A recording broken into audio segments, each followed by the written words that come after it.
lighting up the world with light, bringing love and joy for all to see.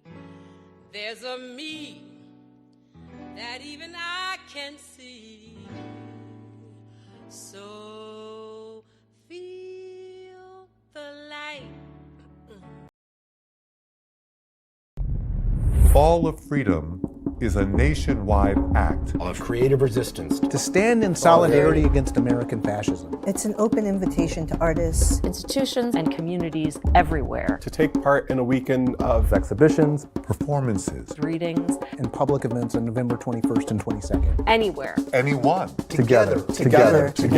Across the country, we'll rise in unison. In museums and streets, on stages and screens, transforming fear into action and isolation into solidarity. Because freedom is not something we inherit. It's something we practice. So here's what's at stake.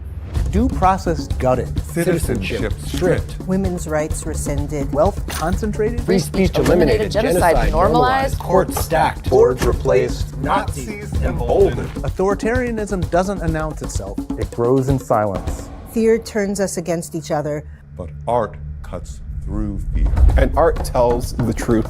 Fall of Freedom is not just about art being censored. It's about everything art defends. Human dignity, truth, compassion, and courage. Anyone can take part. Host a reading, a screening, a performance, an open studio. Join this wave. Create. Share. Resist. Visit falloffreedom.com to register, find events, and connect with others. Turning creativity into action. Because art matters. And courage is contagious.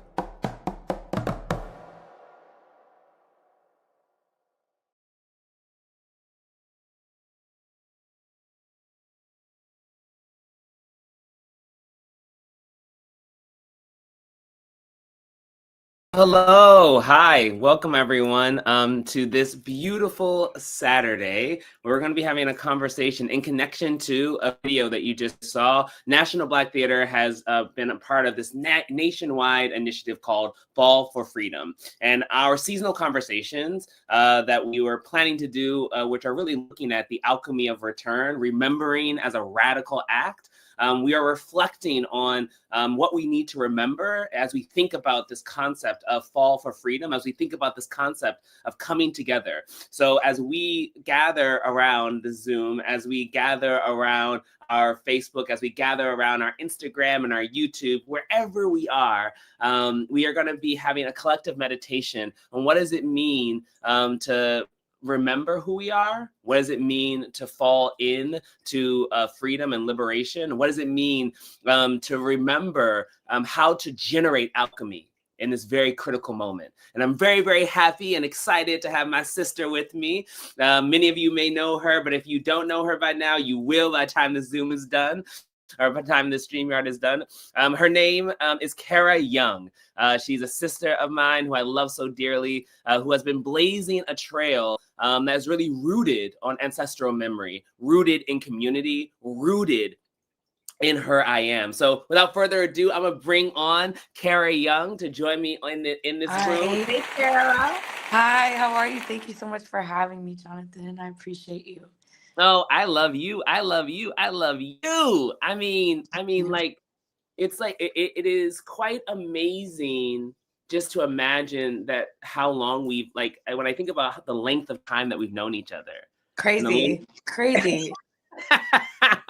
and how really thinking about the notion of what is someone's firmament, so that when they excel, when they go to the next level, they are grounded by something that is real.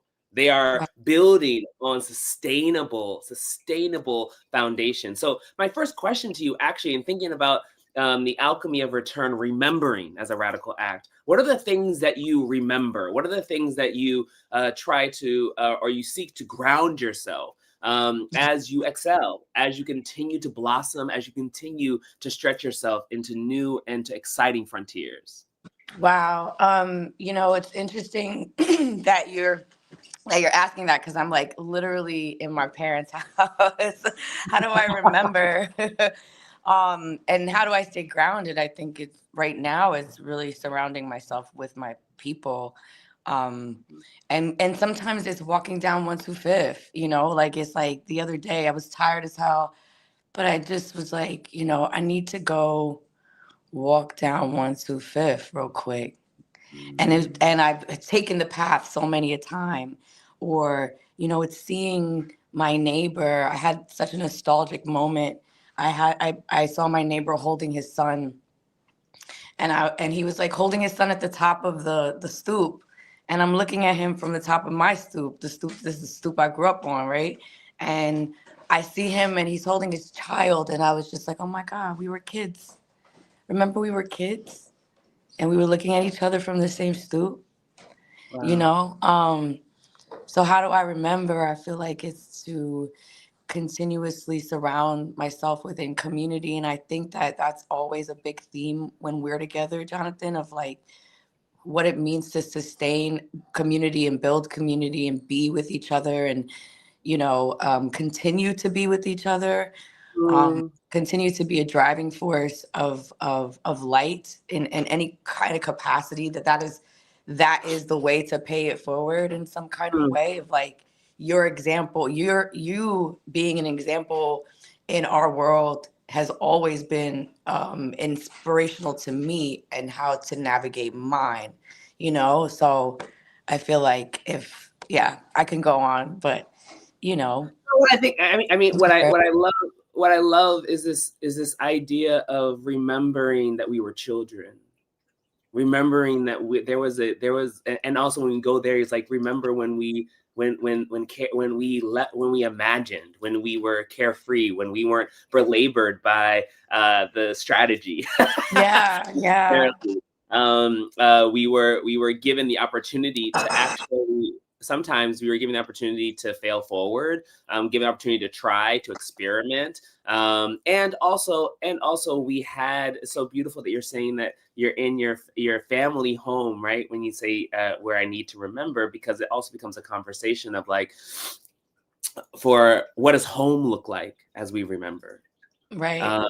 And home is a storied thing for many people. Home has a storied vocabulary for many people. But I love to uplift something that our CEO, Sade Lithcott, names as home being where your exhale feels the best. And that if you can figure out where you exhale, yes, you can figure out where you allow your exhale to truly take space in your body. That's what when I'm with my dad. Hey, Dad, come say hi to the people. I think that's where my exhale feels the safest, with my parents. Truly, I mean, it's just so true. It's just true, and I can't describe it. And it never feel like I think I'm just imposing on this baby. They be like, listen, but I feel when that feels safest, or when it feels safest to breathe. I think it's when I'm like next to my foundation of life, which is my mom and my dad. You know. You know what's so actually really beautiful about what you're naming in this moment is that, like, when we think about because there's this beautiful thing that my high school teacher Tracy Jenkins said to me that has resonated with me and been my journey forever ever since. It was like junior year of high school, which was, Jonathan, you're the inside of a turtle, right? I'm not the shell. I'm the gooey, squishy part of the turtle. Yeah. Your job is to generate your shell.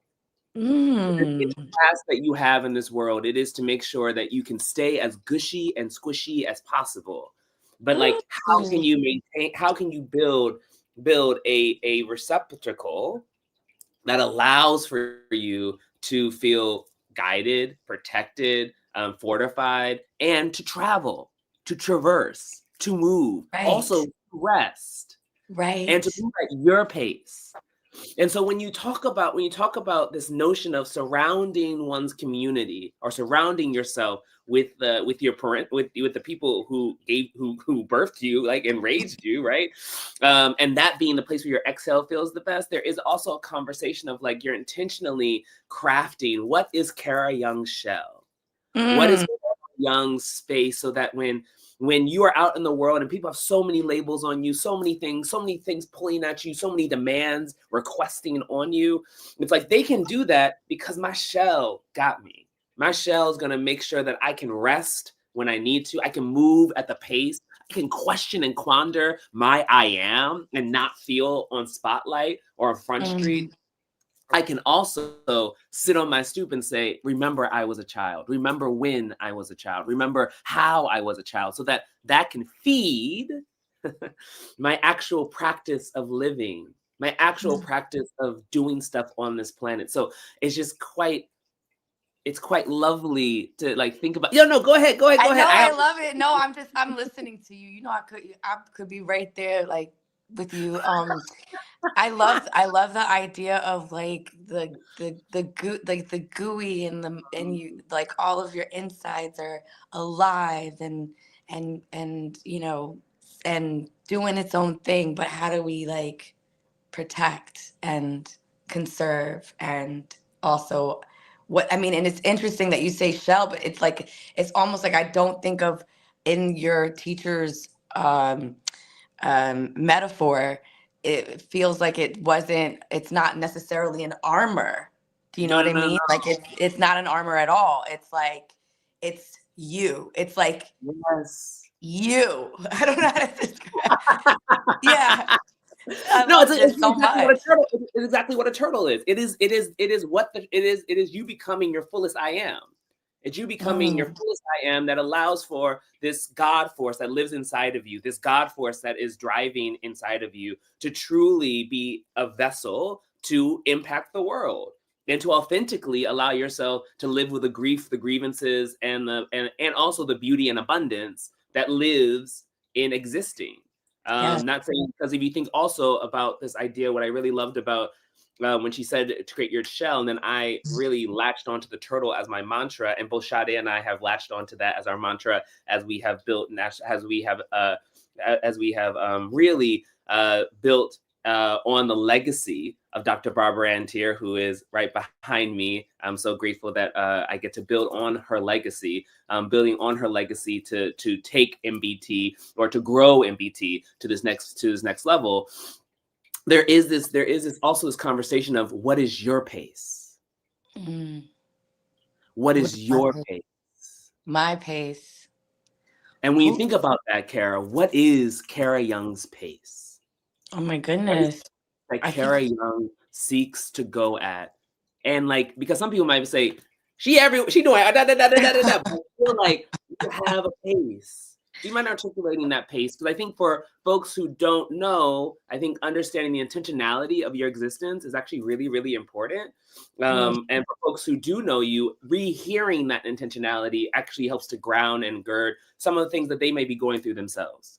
Wow. Well, it's interesting because I've immediately thought about Amiri Baraka's mission statement and about the job or the intention of the Black artist is to continuously shifting consciousness within humanity. And it's kind of been like a mantra of mine ever since I read it. And so like that makes me think about pace, because it feels like waking up every day does feel very intentional to at least connect with someone, right? And whatever that is, if it's homie on the block, if it's, somebody I ain't see for a minute, like I ran into my girlfriend from high school, she lives around the corner from me, but like I haven't seen her in a minute, and I'm like walking the dog, because I got a dog, rescued dog, walking the dog when I see her, but it's like, oh my God, we get to connect. I saw Kira the other day, Mom. Yeah, and so she looks great.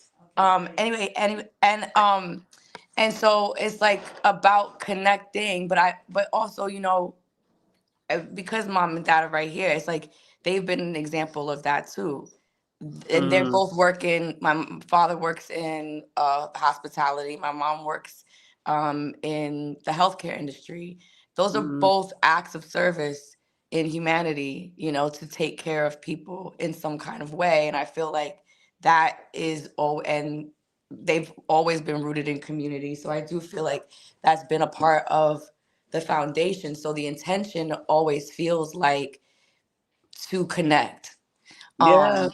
And with that, my pace, eh, I really feel purposeful in storytelling. Yes. You know, as corny as it sounds, I really feel like it's like, okay, how do I tell story today? And I've had the fortunate opportunity of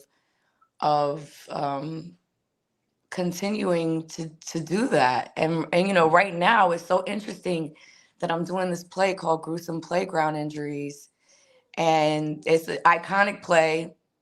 Everybody knows this play in the acting conservatories, acting programs. All the kids are studying the scenes. It's a tough mutter for the actor. That goes from 8 years old to 38. And you see these two people, two-hander friendships, this friendship microscopically over time and the events that have shaped them and their core and the time that has been lost, et cetera, et cetera.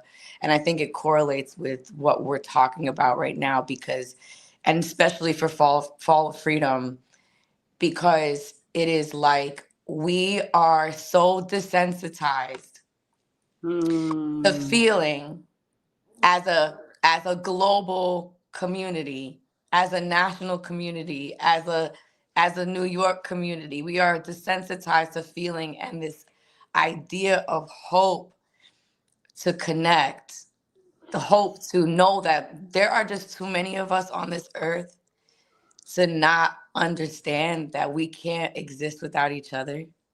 And I feel like that's the core of the play, you know? It's like love that was once birthed can never truly go away, no matter how toxic or horrible or whatever. Like tap in, reach out, connect. So I feel like all of your answers to your question about pace, it feels like that is sometimes the root of, you know, to continue to, I mean, believe that shifting consciousness, but shifting a heart, making them feel, because we're so desensitized. We're moving in that direction, and I feel like we about to go the other way.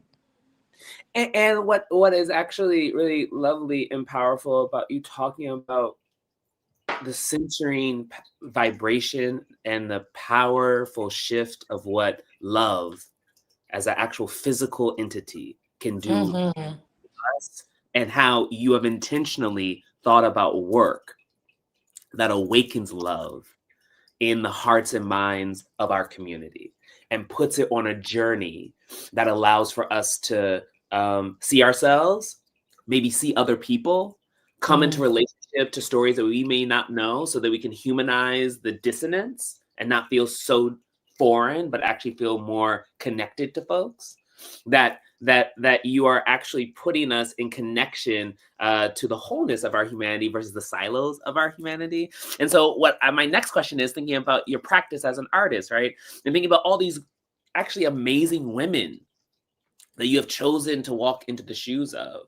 Can you talk about a little bit of how you create the skeleton, the bones of those of those roles, and also when you revive roles, what does that mean to you? I'm knowing that we got to work together most recently on Pearly Victorious, where you got your Tony and actually broke the glass for National Black Theater. It was our first Tony Award. So what?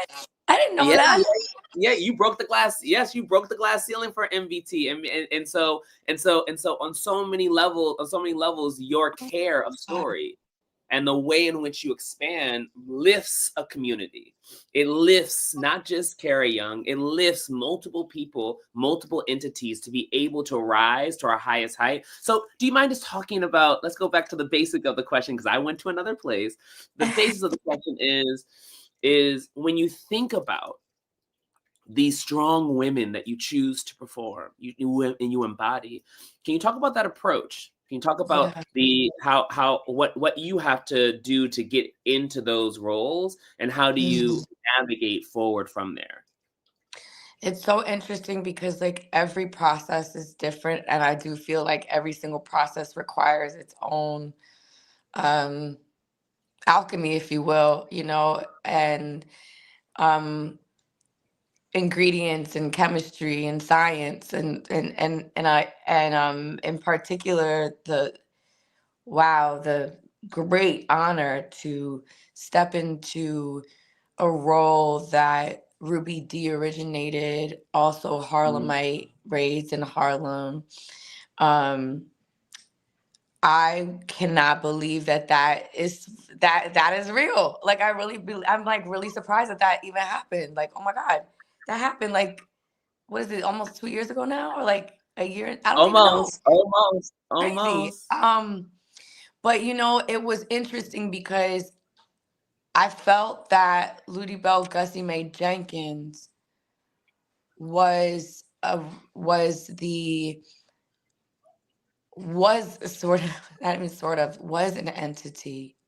of the culmination of 1 million plus spirits and 1 million plus Black women that never, ever, we never heard their voice. So a part of, I'm like building, understanding, seeking understanding was so much research every day up until the last performance, reading narratives, gathering voices. A lot of people commented on the voice of Ludi Bell Gussie Mae Jenkins, but I kept on reading so many narratives every day that, it might sound absolutely wild, but I just felt like because the intention was to give voice to the unvoiced. Yeah. I believe that the gathering of research and narratives and stories and the continuum of that throughout the process was holding voice, and it was such a spiritual endeavor for all of us. Jonathan, you and Sade were so present, and Sade has a beautiful story around Pearly Victorious, the movie, and her mom, and like it's like Dr. Barbara Antier is like in the DNA of Pearly Victorious in such a beautiful way. Kenny Leon, it was so like what Kenny did with the production. The entire cast, everyone understood that this is to honor Ossie Davis in the ways in which that this play is a classic. It needs to be in every classroom. Leslie Odom Jr. made it a point to win all the initiatives with the students coming. I could go on and on because it was just such a great, incredible experience. Dr. Hesna Muhammad, who is Ruby and Ozzie's daughter, and Guy Davis and Nora. Guy and Hesna were there all the time. And Guy did the music. It was a family affair. So I feel like it's really, it's not hard to talk about the building of, or the process, but it required something other than, and it always does. Yeah, it required. Yeah. Other than, yeah. What's actually really. Oh, go ahead, Kara. No, I think You're good. What I want to name, and for folks who are listening, if you want to ask questions, please put in the chat, comment, uplift, totally welcomed. We will get to a moment where we'll bring those questions into the space if they do come. But what I will also say is that what's so beautiful about this notion of gathering these voices that have not been heard and utilizing your body as a vessel to say, here, witness, here, see them, is that one of the most divisive aspects of what slavery did is that it broke family, broke ties, broke connectivity to information, broke understanding of like where we came from and our notion of our liberatory self and freed self. It also created a lot of broken families. Literally, structure of slavery did that. Literally. And gathering, the notion of gathering, Black family reunions, the idea of like when you say you're going to gather with your mom and dad in your home, those were intentional ways to restitch during Reconstruction, to restitch, to re-alchemize, to remember who we are as a people. And so when you're stitching your characters and you use the word gathering, I can just imagine all of the kinfolk who are getting the opportunity to complete their unfinished work through you as a vessel. And they're able to complete it in a way in which that says, I am whole, I am full, witness me. Come be in relationship with me. I'm not a cliff note. I am not dust to be forgotten. I am not the lost. I am found. And almost like the exact same way. And I love this notion of blackening the Atlantic. My professor Awam Amka really instilled this, and there's many other people who have talked about this and done essays about this, but this idea of restitching in harmful spaces. So like the gems of the ocean, of the Atlantic, and this diasporic conversation, right? When I think about your work also, this diasporic notion of like how Harlem is a diasporic location for Black brilliance, how the embodiment of many of the characters are a diasporic conversation of how am I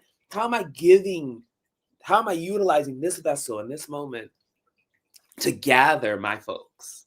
Yes. And create a mechanism. And I think that's something that is really quite beautiful for folks to be able to really sit with, right? Especially actors, especially directors or writers or anyone who's in the profession of art or caregiving, right? Is that especially if you're of melanated descent, especially if you are Black in particular, that a part of your existence is in relationship to the fact that when you work, when you summon up the courage or strength or inspiration, when the downloads come, it is a connective tissue of completing the unfinished work of ancestral memory. It is absolutely. It is the conversation of I am wearing the shirt of a quote of Dr. Barbara Antier, learning to love yourself, learning to love all aspects of yourself, and then be embodied. My God! And I'm wearing a shirt that the great Mackenzie Fry got made for me when we were doing Thinking Ink. Better respect, and it's come on now. And it's Sweet Tea's unseen, unheard, lost. I speak, and the world wakes up. Now hear this girl spit. Yes. Yeah, I speak in but the it's world. that. Yes. No, I speak and the world wakes up. I speak and the world wakes up. That's also a element of being free. That's also an element of freedom, of really allowing yourself to understand the definition of it. So I'm gonna go to my next question.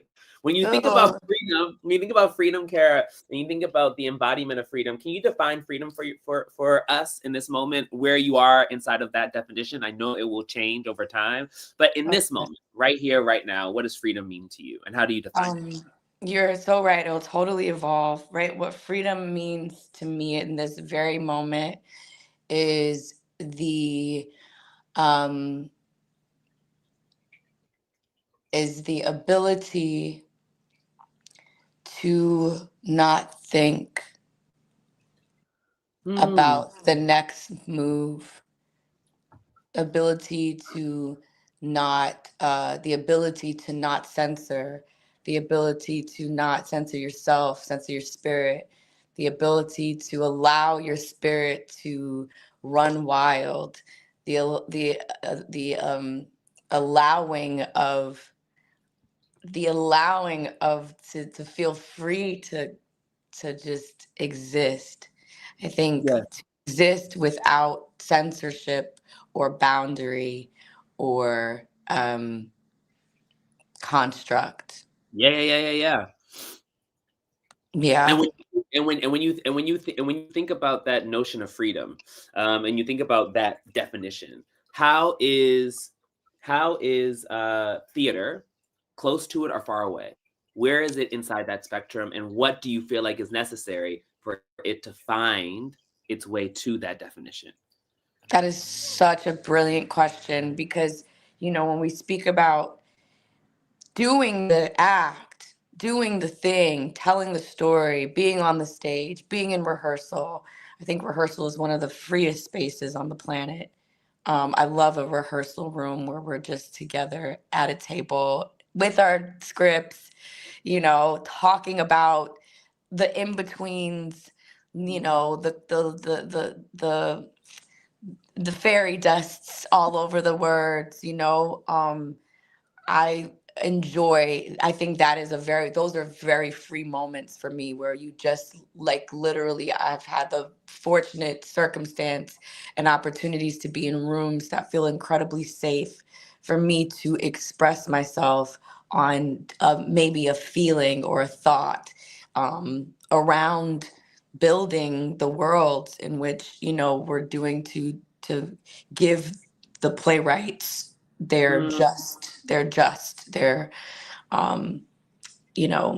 their magic. And it's in because the reason why I bring that up is that the rehearsal space is super free. We enter worlds in which when an audience becomes a part of the alchemy, it is a new thing every single night.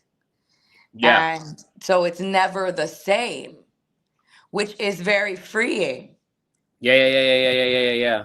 Even though you're doing the same thing, you're doing the blocking, you're doing the lines, you're doing the lighting is the same, the costumes, it's never the same because new bodies, spirits, minds, souls are in a theater. It's brand spanking new, and so Yeah. there's a freedom there. To answer, I don't think I answered your question, Jonathan. No. The boundaries of things are lifted. You're uplifting where the freedom is currently based off that definition. And I think where I would also love for you to explore a little bit, where does it still need to go? To actually truly, or do you feel like from your experience, it has landed in that definition completely? Like, where are there still vestiges, areas that it still needs to understand how to embody that definition? It makes me think about institutional support, where the growth needs to happen. I feel like it is in order for artist, playwright, director, world to feel their freest. I think that support is at its key. And if a baby needs to be taken care of in order for it to be burped, but it needs milk, right? So it's like, feed the baby,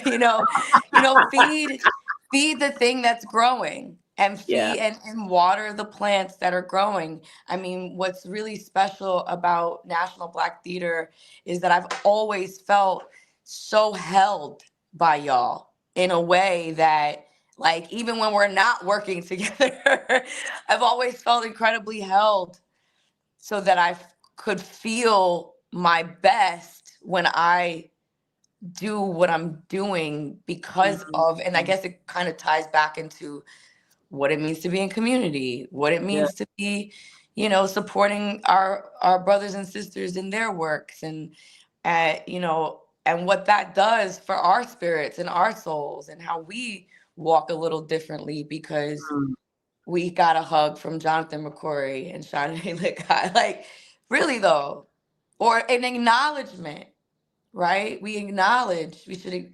Ashe. So I feel like that kind of support is so important. Yeah, and I think that sometimes, and a lot of sometimes it really happens. Like sometimes the support is really just off the charts, off the chain. You know, like right now, it's like wow, like this is support. I'm like wow. Oh, Kara, did we lose you? I feel like we lost Kara. So while Kara, I think is going to come back because technical difficulties, that it happens in live streams. What I want to do is that I want to invite folks to think of questions, think of ways in which they would love for Kara to address. Hey, Kara, welcome back. Hi, I'm sorry. I think my auntie was calling me, and then I never put on the do not disturb, and I know it's her because it says no caller ID. I know it's her. It's all good. It's all good. It's all good. It's all good. This is Fall for Freedom in a live stream. So live things happen, and that was live. That was letting everyone know we are not. This is not doctored, cut. This is happening in real time. What I would love to talk about next is just thinking about, because you are a part of the development of so many stories. You are in the driver's seat of telling a lot of stories, from stage, film to TV. What stories, when we think about, like, when you think about the landscape, and there's probably a playwright listening to this conversation right now, what are some stories that you want to encourage folks to lean into? What are stories that you think could address what's currently happening in our society right now? You talked about awakening love. Do you mind just going a little bit deeper into examples of that and ways in which we can explore that some more? I mean, I don't know if I have a thought in regards to what other people should be writing, but I think that I do believe that, you know, conjuring your truth as best as possible is going to answer someone's question, right? And like, yeah, okay, sorry, go ahead. No, that is the answer. That is the answer. The answer actually, because there's this beautiful, so MBT has this program called the Soul Series Lab. And one of our Soul Series Lab components is our I Am Soul Player Residency Program. And the whole point is for a playwright, a Black playwright, to be given the resources and tools to pin their soul onto paper. So to listen to that voice that is not talked to by industry, not uplifted by strategy, but like, again, talking about that squishy, quiet place. Where is that squishy, quiet place that's just like, if I told this story, I would awaken. If I told this story, it would get me. If I told this story, it would clear the question around. And the answer is it's not about the answer, it's the process to it. That's the most important part. The process to making yourself, again, you're talking about the rehearsal room, right? How does a writer, how do we as artists create a space that allows us to rehearse fully embodied living? Yes. That allows us to tell fully embodied stories. And what if we saw our career, our trajectory, as not like this penultimate, meaning that I have to get the Tony or it doesn't make sense, or I have to get the Emmy or it doesn't make sense, but it was like, was this lived process of saying, I told as many authentic, clarifying, clear, grounded stories that defined what I knew about life in this moment from the vantage point that I have. And I just kept on doing that. I kept on telling those stories. I kept on naming those things. Now, I'm not trying to Pollyanna it, meaning that you got to pay your bills. We do work in a capitalistic society. There are things that have to happen. So there is a monetary metrics that have to align with that kind of present pulse way of living. And also, I think that there are ways in which to do both in a meaningful way. And there are plenty of examples. And I will also say for those who are listening that I think those examples have a longer story than the limelight that you see. That you see in a limelight, in a moment that feels quite maybe accelerant, or it all happened so fast. And what you're not seeing is the many years where it wasn't, where they were literally, as I like to say, probably in their chrysalis. Mm-hmm. They were in the space of transformation. They were in the space where grief and abundance and beauty were all happening all at once, and the pressure of trying to understand what beauty could look like. But as a butterfly, as we all know, a butterfly doesn't get to see its beauty. A butterfly gets to exist in its beauty. And so we sometimes don't get to see. We don't sometimes get to see, as a person in process in the chrysalis, we don't sometimes get to see the magnitude of the colors that are coming out of our existence. Yet we get to embody the beauty of it if we stay the journey. Like it's almost like that thing that I am going to get to a question soon. It's almost like the thing. Listen, I love listening to you. It's almost like it's almost like the thing. It's the thing that we were talking. Like you see that meme where the guy's in the mine shaft and he's just about to reach the diamonds and he's like working really hard, but then he walks away while the one who's so far away is just getting at it. And it's just like, if you just stayed just a little bit longer, if you allowed that presence, that pressure to just live just a little bit longer, what would it do and where would it go?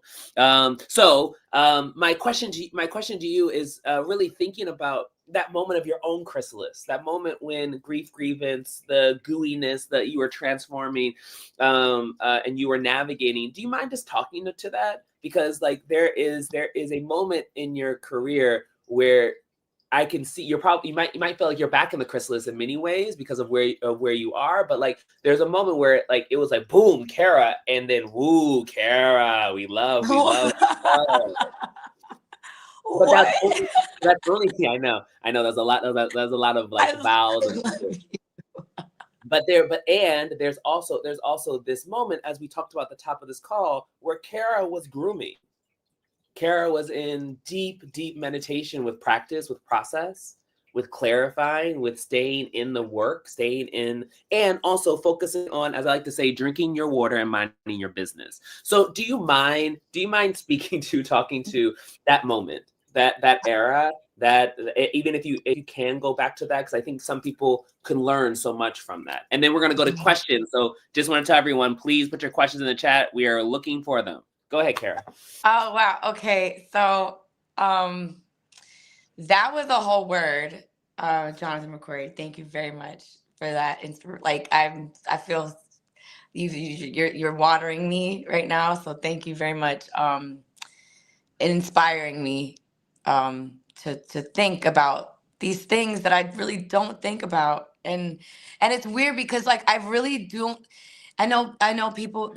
This sounds crazy and ridiculous, but I really don't see what people see, because I really feel like I'm still hustling out in these streets. You know what I'm saying? Like I really still feel like nothing has really changed. I understand that the accolades have been given.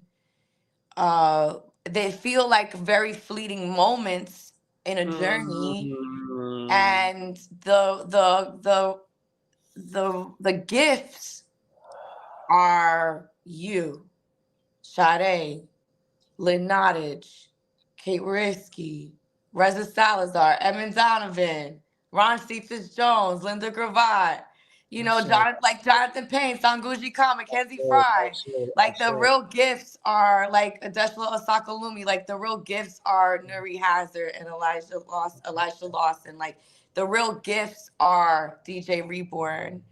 And like the real gifts are, and mind you, the accolades are gifts. I appreciate them. I'm grateful for them. I am grateful for the acknowledgement in time, the marker of a journey. Wow. it does make me stop and think, you know, the real the moments that I really get to absorb is being on stage with someone every night, 8 shows a week, is building a play in a room for 3 years before it gets to production, is pouring into each other, supporting each other, going to see that play that changed my life, you know, sitting in the theater as an audience member, not as a performer, being immersed with the magic of a writer and the creative teams and what they built.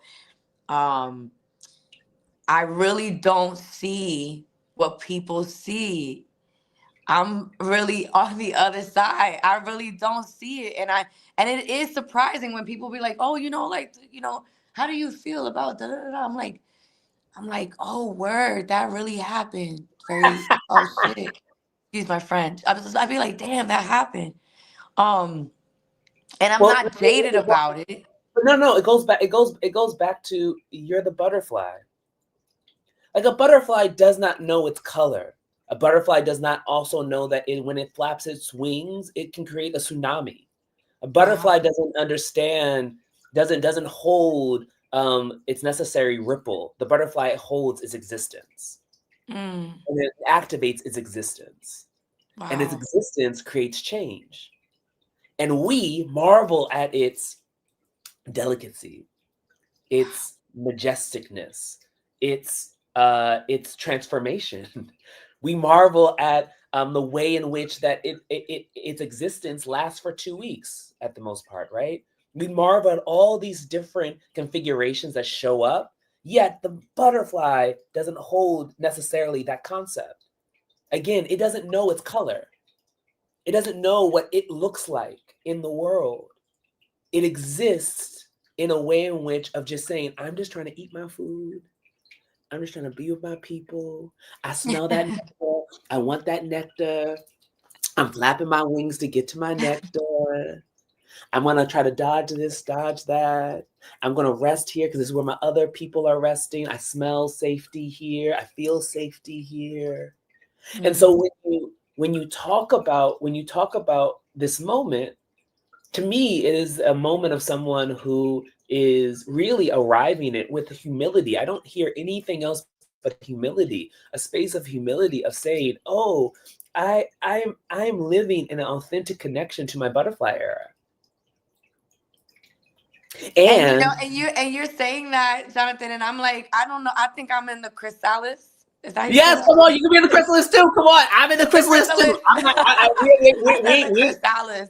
Come on, chrysalis. Yes, you are in the chrysalis. Yes, you are in the chrysalis too. I'm in the chrysalis. I feel like I'm constantly in chrysalis.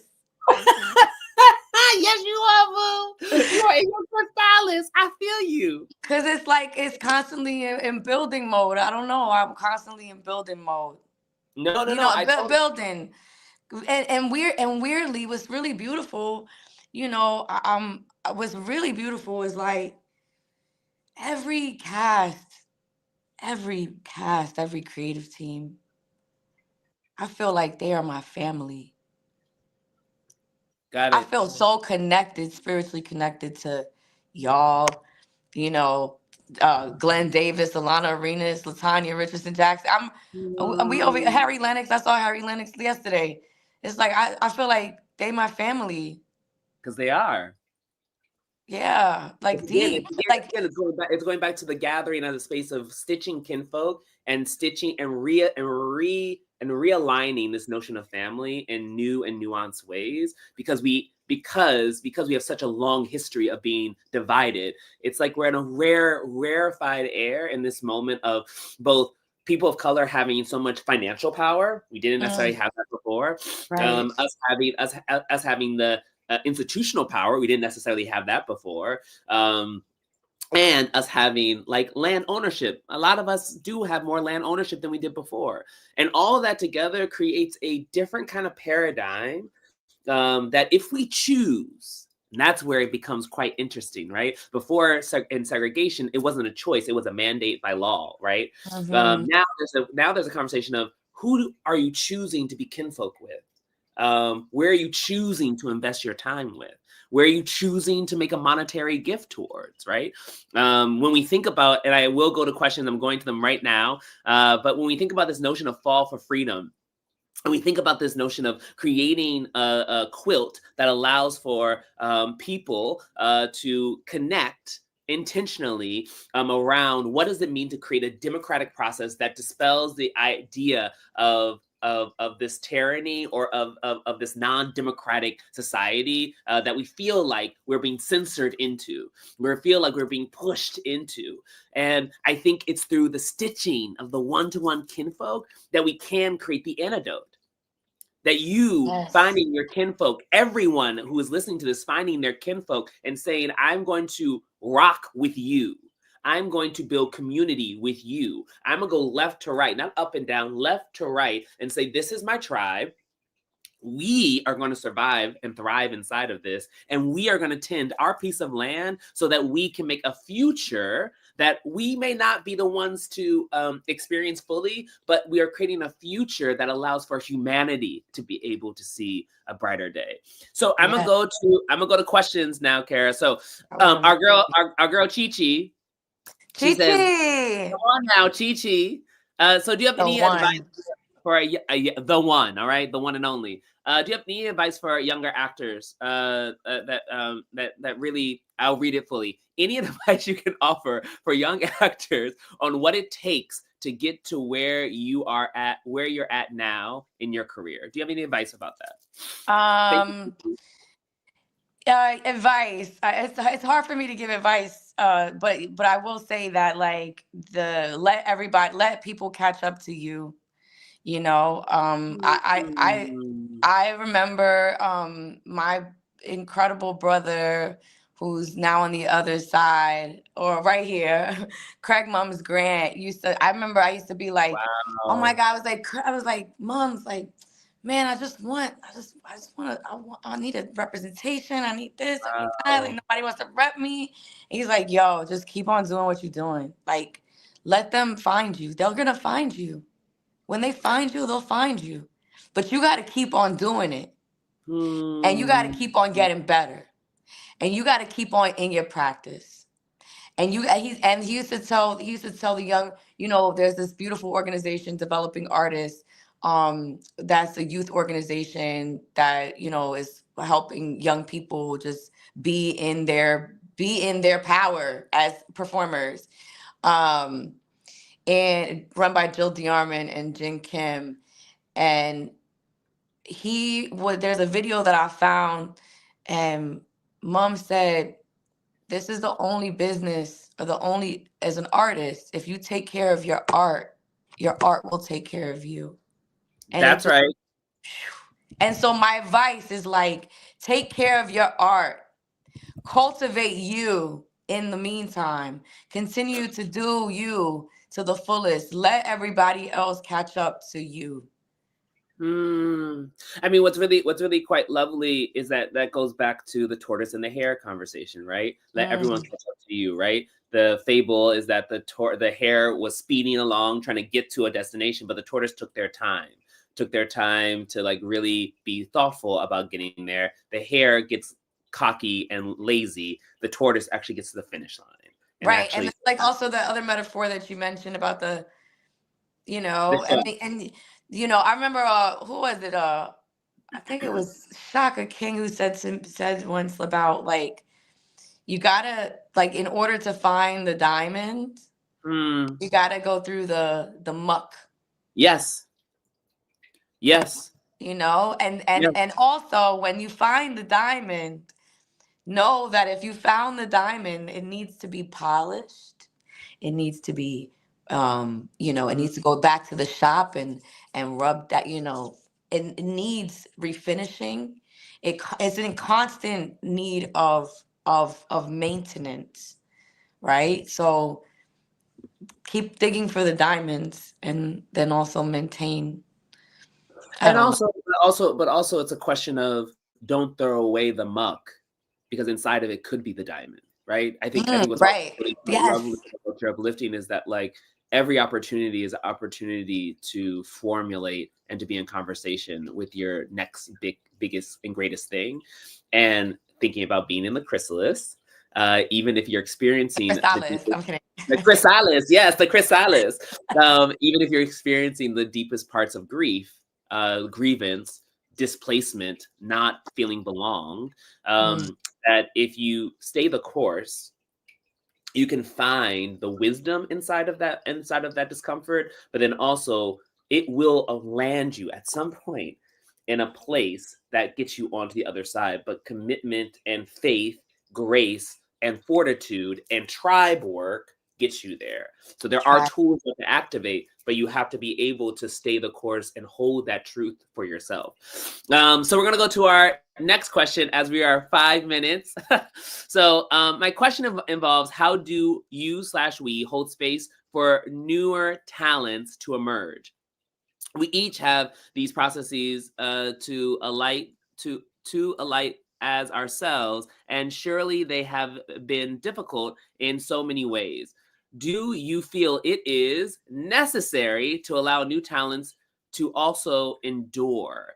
Or is it better to open pathways that enable new talents to access the benefits of our work? So to take a leap forward, how are you holding, do you feel like it's very important for you to keep the door open to allow our new talents to show up through the pathways that you have carved out? I don't necessarily think I've carved anything out.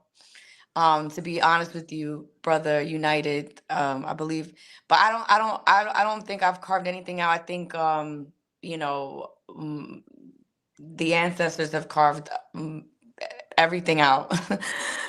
I'm just walking in a path that has been already paved and sanded and grouted and all of the above. I don't. Sorry, go ahead, Jonathan. No. I was gonna quickly say, when we were in, because Kara and I have the high fortune of celebrating getting Ebony 100 together in LA, and when you said what you said, it made me think of this. My friend Candace, who lives in San Francisco, Candace Cole, she uplifted this mantra to me on that day, and I kept on saying it all day. And I keep saying it when something gets rough. Ancestors show me how good it can get. Ancestors just show me how good it can get. And when you're talking about how you haven't necessarily paved anything, but that you're walking in a path that has been carved, is that you're walking, I feel like, is walking in the goodness of what your ancestors have already like paved, like showing you the goodness, showing you the majesty of what you not only deserve, but what you have, what has been bought and paid for through grace, kindness, and commitment. What I also will say is that as a witnesser, because you might be in your butterfly phase, as a witnesser, what I will say is that what I see Kara do is I see Kara utilize her social clout as a way in which to uplift newer voices in multiple different ways. Showing up to people's pieces, Kara, is equally as important as being in their pieces or doing that workshop. And when the call goes out to you, you thoughtfully consider, how can I utilize this moment as a means for me to shine a light? And I see you consistently shine a light on the tribe, making sure the tribe is cared for, making sure the tribe doesn't feels beheld and beholden. So I think that's a way that you do it. I'll give you your butterfly moment in that section, because I think you because you work from community this way, not community this way, community this way, you say, who's left and right of me? You're bringing folks with you, which is opening up the doorways for their own becoming to happen, and for you to feel the groundswell of, oh, we're doing this together. It's not me by myself. Yeah, it's not. It's really not. Not me. I it's weird because it's like, okay, the wars of this, the amount of spirits that is the reason why those things are necessary, which is the reason why that I'm even, talking to you right now. You know what I mean? Like, it's not me. No. It's so many people. You're It's you. in It's you, shot. you It's yes. yes. You're in direct connection with all those different things. And I know we have to leave. I know there are other questions that are coming up. And what I would say is that you and I probably could go on for at least a whole nother hour. I know we totally can. And I don't, we totally can. I do want to answer homie's other part of the question about bringing in new talents and all of the above, because, like, for example, right now I'm doing Gruesome Playground Injuries down at the Lortel, the iconic Lortel Theater, by Rajiv Joseph, directed by Neil Pepe, with me and Nicholas Braun as a two-hander. My understudy, I call my cover, China Palmer, who I think is such a brilliant actress and so beautiful and so ever so talented, graduate of Howard, graduate of Yale. She is the wave. She is the next, and like, it has been such a beautiful friendship that has been growing because her support of the character is real. And it's like, she's at the opening, she's doing the thing, and in the event that I might not be able to do it, she can carry her own and do her thing. And that is also a part of this thing that we're all creating, is like, I get to experience China gets to experience me, and that is a part of what we're doing. And that is also, like, it's not about making a way, but it's like, we're here together. Yes. There's nothing different about me and her. You Yes. know? She is in full support of me and me of her. Yes. It's like, there ain't nothing different about us. And what I will say, that mentality is a way in which of creating a humanized space for folks who are potentially feeling like they're emerging, for folks who feel like they're establishing. We all took perspective that we're just human and that we are all in the practice of living and working, and we're in the practice of my becoming is only able to happen if you also become. That my evolution, you said this earlier in the Zoom, that if we understand our humanity is tied to each other, then we would treat the planet, the world, differently. But It's because we separate, we divide, we conquer, we use Western technology to make a lot of these things happen. We then create hierarchy that then is not indigenous and is not sustainable. And that is the capitalism, the Western capitalism that we're experiencing right now. The unsustainable. It's so deep. It's so deep, because if we also understood, truly understood that the chances of even being in this world, the chances of even being born, the chances of even being carried for the 9 months in a womb, the chances of us coming out on the other side, of us being able to speak our first words, or if we have those faculties, the chances of being alive and our hearts beating. Like, if we understood that, that we didn't have to be here, then we would really truly understand that we are all chosen people. That we are all chosen to be here, to be present. We should move in that way. We should move in the way that there is a purpose for us to be here right now. Period. And with that, no, period. And with that, what I'm going to say is that I know there's some questions that are in the chat. I want to thank everyone for being with us. This was meant to be just an hour conversation. It could go on longer, but I want to respect that it is Saturday and there's so many events happening, a part of Fall for Freedom. And I hope that folks will take the time to really engage with them throughout New York City today. But I also hope that people will take the time to understand and connect with National Black Theater. we are in the process of really engaging in our end of the year campaign. It's the season of joy and creating joyful memories and remembering joy as a radical act. So hopefully you'll consider giving a contribution to National Black Theater in this critical moment that we're in, as we continue to define and defy what the narrative change can be for our communities, for our society, for our people. I want to deeply want to thank our founder, Dr. Barbara Antier, for really laying the foundation for Kara, myself, Sade, and the entire staff of National Black Theater and the artists that we serve to have a home to build a future in. As she would say, welcome to your home away from home. And on a corner of 125th Street and 5th Avenue, there is a home that National Black Theater is building. It is a $100 million capital campaign. We've been able to joyfully raise $85 million towards that $100 million capital campaign.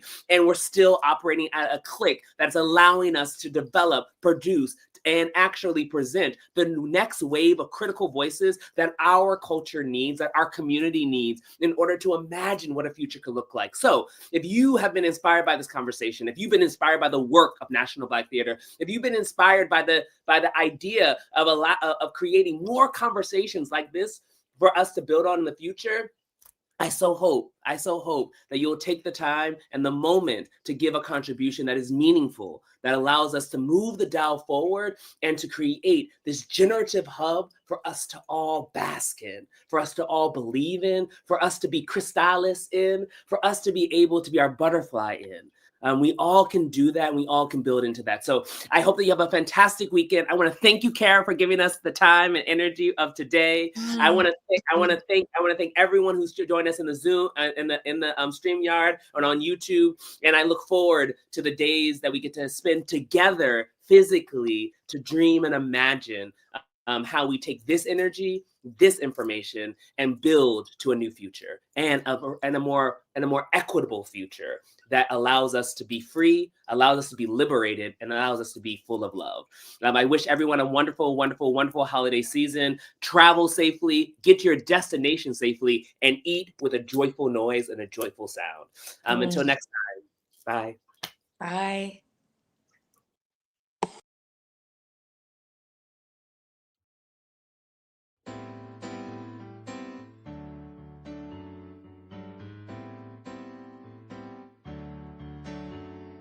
Now who's got the light? I wanna know who. Is it true? Tell me who. Is it you? I got to know who's got the light. I got the light. Who's got the light? I wanna know who. Is it true? Tell me who. Is it you? I got to know who's got the light. I got the light. Now who's got the light? I got the light. Say who's got the light? We got the light. Now where is the light? Light's on the inside. Now where is the light? Light's on the inside. Now where is the light? Light's on the inside. Now where is the light? Light's on the inside.